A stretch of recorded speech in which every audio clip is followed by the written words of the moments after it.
നമസ്കാരം. Win media ന്യൂസിലേക്ക് സ്വാഗതം. അനധികൃത വിൽപ്പനയ്ക്കെത്തിച്ച ഇന്ത്യൻ നിർമ്മിത വിദേശ മദ്യവുമായി ഒരാളെ അർത്തുങ്കൽ പോലീസ് അറസ്റ്റ് ചെയ്തു. ചേർത്തല തെക്ക് പഞ്ചായത്ത് 3-ാം വാർഡിൽ പൂവള്ളിയിൽ രാജീവാണ് അറസ്റ്റിലായത്. 1/2 ലിറ്ററിന്റെ 8 മദ്യക്കുപ്പികളാണ് പോലീസ് പരിശോധനയിൽ ഇയാളുടെ സ്കൂട്ടറിന്റെ സീറ്റിനടിയിൽ സൂക്ഷിച്ചിരുന്ന നിലയിൽ കണ്ടെത്തിയത്. തൈക്കൽ ചമ്പക്കാട് റോഡിൽ പട്ടാണിശ്ശേരി കോളനിക്ക് സമീപം സ്കൂട്ടറിൽ സഞ്ചരിച്ച പ്രതി പോലീസ് വാഹനം കണ്ട കടന്നുകളയാൻ ശ്രമിച്ചെങ്കിലും പോലീസ് സംഘം സ്കൂട്ടർ തടഞ്ഞ ഇയാളെ പിടികൂടുകയായിരുന്നു. ചോദ്യം ചെയ്തതിൽ നിന്ന് വിൽപ്പനയ്ക്കായി കൊണ്ടുവന്നതാണ് മദ്യമെന്ന് വ്യക്തമായി. ലൈസൻസോ അധികാരപത്രങ്ങളോ ഇല്ലാതെ അളവിൽ കൂടുതൽ മദ്യം കൈവശം വെച്ചതിനും വിൽപ്പനയ്ക്കായി കൊണ്ടുവന്നതിനും ഇയാൾക്കെതിരെ പോലീസ് കേസ് രജിസ്റ്റർ ചെയ്തു. Arthunkal police sub inspector D Sajeev Kumar, SI Gopan, Jude Benedict, ASI Sasikumar, civil police officer Manu എന്നിവരുടെ നേതൃത്വത്തിലാണ് പ്രതിയെ പിടികൂടിയത്.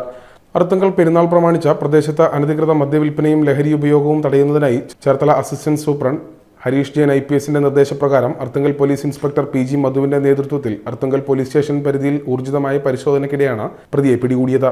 ഈ കാലയളവിൽ 14 അബ്കാരി കേസുകൾ രജിസ്റ്റർ ചെയ്തു. കഞ്ചാവ് ഉപയോഗിച്ചതിന് 4 കേസുകളിലായി 7 പേർക്കെതിരെയും നടപടി സ്വീകരിച്ചു. Win media, Cherthala.